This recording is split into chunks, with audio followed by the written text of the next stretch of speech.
ನಮಸ್ಕಾರ ಪ್ರೇಕ್ಷಕರೇ, ನೀವು ನೋಡುತ್ತಿರುವುದು ಜಾಗತಿಕ ನ್ಯೂಸ್. ಇತಿಹಾಸದಲ್ಲಿ ಕೆಲವರು ಯುದ್ಧ ಮಾಡುತ್ತಾರೆ, ಕೆಲವರು ಭಾಷಣ ಮಾಡುತ್ತಾರೆ, ಆದರೆ ಕೆಲವರು ಮೌನದಲ್ಲಿ ಎಲ್ಲವನ್ನೂ ಅರ್ಪಿಸಿ ಇತಿಹಾಸವಾಗುತ್ತಾರೆ. ಅವರ ಹೆಸರು ಪಠ್ಯಪುಸ್ತಕಗಳಲ್ಲಿ ದೊಡ್ಡದಾಗಿ ಬರೆಯಲ್ಪಟ್ಟಿಲ್ಲ, ಅವರ ಮುಖ ನೋಟುಗಳಲ್ಲಿ ಮುದ್ರಿತವಾಗಿಲ್ಲ.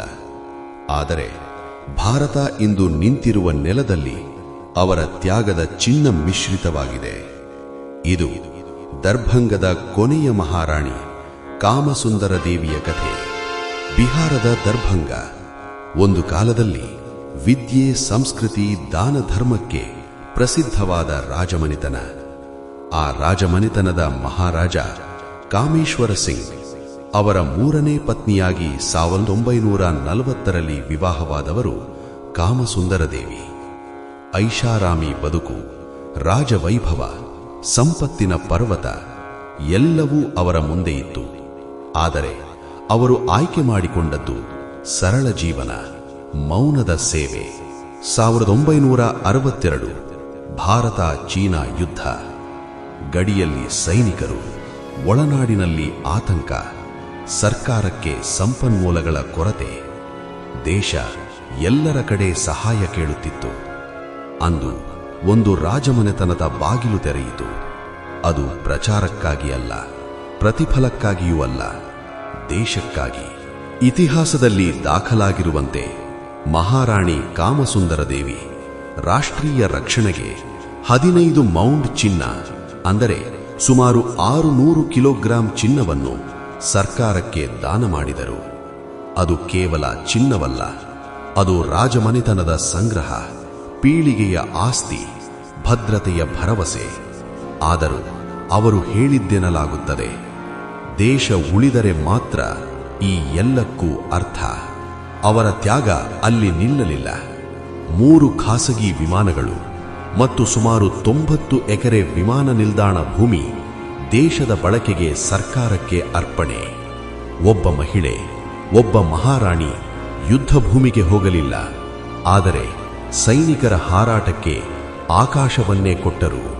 ಮಹಾರಾಜ ಕಾಮೇಶ್ವರ ಸಿಂಗ್ ನಿಧನದ ನಂತರ ಅವರು ಬದುಕನ್ನು ಮುಚ್ಚಲಿಲ್ಲ, ಅವರು ಬದುಕನ್ನು ಅರ್ಪಿಸಿದರು. ಕಲ್ಯಾಣಿ ಫೌಂಡೇಶನ್ ಸ್ಥಾಪಿಸಿದರು, ಗ್ರಂಥಾಲಯಗಳನ್ನು ನಿರ್ವಹಿಸಿದರು, ಶಿಕ್ಷಣಕ್ಕೆ ಬೆಂಬಲ ನೀಡಿದರು, ಹೈದಾರಿಕಾ ಮತ್ತು ಸಾಮಾಜಿಕ ಅಭಿವೃದ್ಧಿಗೆ ಕೈಜೋಡಿಸಿದರು. ಅವರು ನಂಬಿದ್ದು ಒಂದೇ, ಸಂಪತ್ತು ಉಳಿಯಬೇಕು ಅಂದರೆ ಜ್ಞಾನ ಬೆಳೆಯಬೇಕು.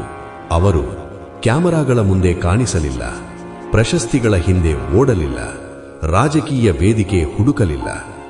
ಸಾರ್ವಜನಿಕರ ಕಣ್ಣುಗಳಿಂದ ದೂರವಿದ್ದು ಸರಳವಾಗಿ ಬದುಕಿದರು.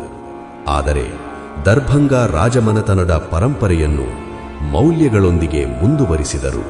ಅನಾರೋಗ್ಯದಿಂದ ಬಳಲುತ್ತಿದ್ದ ಮಹಾರಾಣಿ ಕಾಮಸುಂದರ ದೇವಿ ಜನವರಿ 12, 2026 96ನೇ ವಯಸ್ಸಿನಲ್ಲಿ ದರ್ಭಂಗದ ಕಲ್ಯಾಣಿ ನಿವಾಸದಲ್ಲಿ ಈ ಲೋಕಕ್ಕೆ ವಿದಾಯ ಹೇಳಿದರು. ಒಂದು ಯುಗ ನಿಶ್ಶಬ್ದವಾಗಿ ಮುಗಿದಂತಾಯಿತು. ಅವರು ರಾಜಮನೆತನದ ಕೊನೆಯ ಮಹಾರಾಣಿ. ಆದರೆ ದೇಶಭಕ್ತಿಯಲ್ಲ, ಅವರು ಎಂದಿಗೂ ಕೊನೆಯವರಲ್ಲ. ಇಂದು ನಾವು ಕೇಳಬೇಕು, ನಾವು ದೇಶಕ್ಕೆ ಏನು ಕೊಟ್ಟಿದ್ದೇವೆ? 600 ಕೆಜಿ ಚಿನ್ನ ಕೊಟ್ಟವರು, 3 ವಿಮಾನ ಕೊಟ್ಟವರು, ಭೂಮಿಯನ್ನೇ ಕೊಟ್ಟವರು. ಅವರು ಇತಿಹಾಸ. ಮೌನದಲ್ಲಿ ಕರಗಿದ ಚಿನ್ನದಂತೆ ಅವರ ತ್ಯಾಗ ಭಾರತದ ನೆಲದಲ್ಲಿ ಸದಾ ಜೀವಂತ. ಇಂತಹ ಮರೆತು ಹೋದ ರಾಷ್ಟ್ರಭಕ್ತಿ ಕಥೆಗಳು ನಿಮ್ಮ ಮನಸ್ಸನ್ನು ತಟ್ಟಿದರೆ ಲೈಕ್ ಮಾಡಿ, ನಿಮ್ಮ ಭಾವನೆಗಳನ್ನು ಕಮೆಂಟ್ ಮಾಡಿ, ಸಬ್ಸ್ಕ್ರೈಬ್ ಮಾಡಿ ಜಾಗತಿಕ ನ್ಯೂಸ್. ಯಾಕೆಂದರೆ ಜಾಗತಿಕ ನ್ಯೂಸ್ ಸುದ್ದಿ ಮಾತ್ರವಲ್ಲ, ಇತಿಹಾಸದ ಋಣವನ್ನು ನೆನಪಿಸುತ್ತದೆ.